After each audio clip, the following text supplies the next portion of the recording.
Welcome to Nice and Blunt. These are my Week 1 quarterback rankings.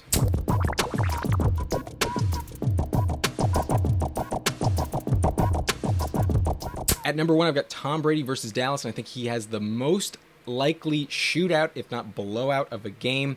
The Tampa Bay Bucks are a lock to put up 30 points, in my opinion, and I feel like it's going to be closer to 40, if not more. So I really love Tom Brady for about at least 300 yards and 3 touchdowns in this game.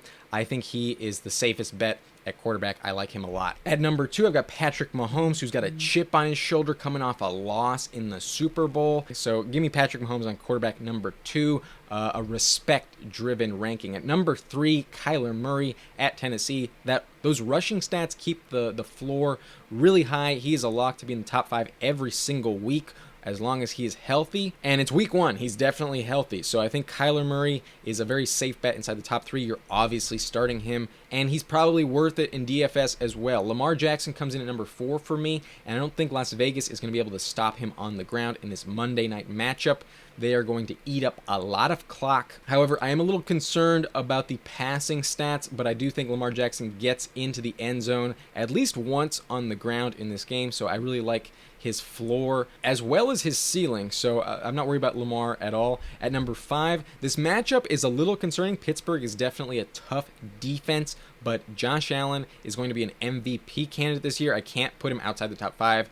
So because he has the worst matchup of this group, that's why I have him at 5. At number 6, Aaron Rodgers going up against the Saints in New Orleans. And my only concern is that they blow out the Saints and he doesn't need to throw the ball in the fourth quarter. But in order for that to happen, he needs to put up a lot of points anyways, so I'm not worried about Aaron Rodgers at all. Aaron Jones has a tough matchup, so they will lean on the pass a little bit more in this game. I really like Aaron Rodgers at number 6. Dak Prescott's ranking is definitely volume driven. He offers a very high floor. He has some good rushing stats as well. And whenever he's been healthy, he's scored 6 rushing touchdowns every year of his career. However, I'm just a little concerned that they may not put up that many points on the board. You're really banking on garbage time with Dak, but I do think that it comes through in this game, and that's why I've got Dak inside my top 10 at number 7. You're definitely not going to bench him. At number 8, big upgrade for Ryan Tannehill in this game. I think the game script favors him a little bit more in the passing game because it's the first week with Julio Jones, and they want to prove that trade right. They want to make their fan base happy and let them know they made the right decision. They want to get Julio involved, and that means Ryan Tannehill is going to throw the ball a lot. A.J. Brown is a lock to score a touchdown through the air as well. So Ryan Tannehill has a very high floor, and when he does rush the ball, he is very efficient. So I am not worried about him at all. He may get sacked a couple times, but I don't think he's going to throw an interception. Patrick Peterson is gone. Give me Ryan Tannehill as my quarterback 8. At 9, I'm a little worried about this matchup at Indianapolis. The Colts have a very legit defense. Darius Leonard leads the group, and Xavier Rhodes may keep DK Metcalf in check just a little bit more than usual, so I'm a little worried about the upside of this game. I think it's going to be a low-scoring game. However, Russell Wilson is still a lock inside the top 10. He's my quarterback number 9. At number 10, I just can't rank him any lower. Justin Herbert going up against the Washington football team. A very tough matchup. The defensive front, very good, and the secondary is no slouch either. They've got Josh Norman and also, what's his name? William Jackson III, a very good corner in Washington. Can't dismiss this secondary. And Austin Eckler dealing with a hamstring injury who may not play does scare me a little bit.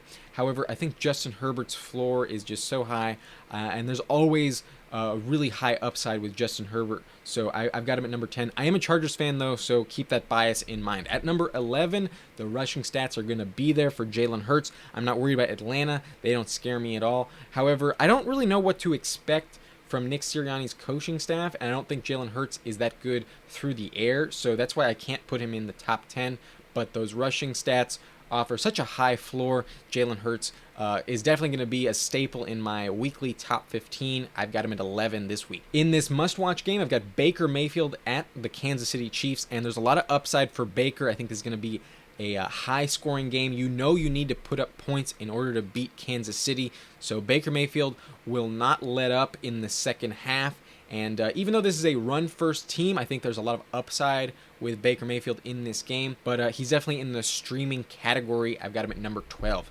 At number 13, another really high upside quarterback with definitely some risk involved, but Jameis Winston going up against Green Bay. I like this game as a high-scoring game, so Jameis Winston will have to push the ball down the field in the second half to keep up with Aaron Rodgers. He's probably going to throw some picks to Jair Alexander, so I do worry about that. He may get benched for Taysom Hill on the goal line. We know that he won't go away, and there's going to be plenty of gadget plays throughout the game for Taysom Hill, but I think Jameis Winston just has such a high ceiling. I'm willing to take the shot on him at number 13. He's an interesting DFS option for sure. At number 14, I'm worried about this matchup. Chicago is definitely a tough defense.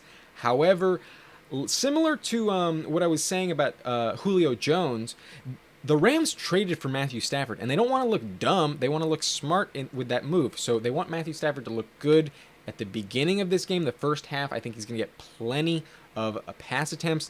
And Sean McVay is a wizard at coach. He's 4-0 on his career in opening season games. So I think they definitely win this game. However, I don't think they need more than 15 points to do it. So that's why in the second half, I think Matthew Stafford's upside will be limited. High floor, though. I don't really think he throws more than one interception in this game, so I'm not that worried about him. Give me Matthew Stafford as quarterback 14, pretty high floor play. At number 15, a decent floor with upside, Trevor Lawrence at Houston, and the Texans are not going to be able to stop the Jags, so this may be Trevor Lawrence's best game of the year. However, I like him quite a bit as an interesting streaming option. But the offensive line in Jacksonville really scares me, especially long term.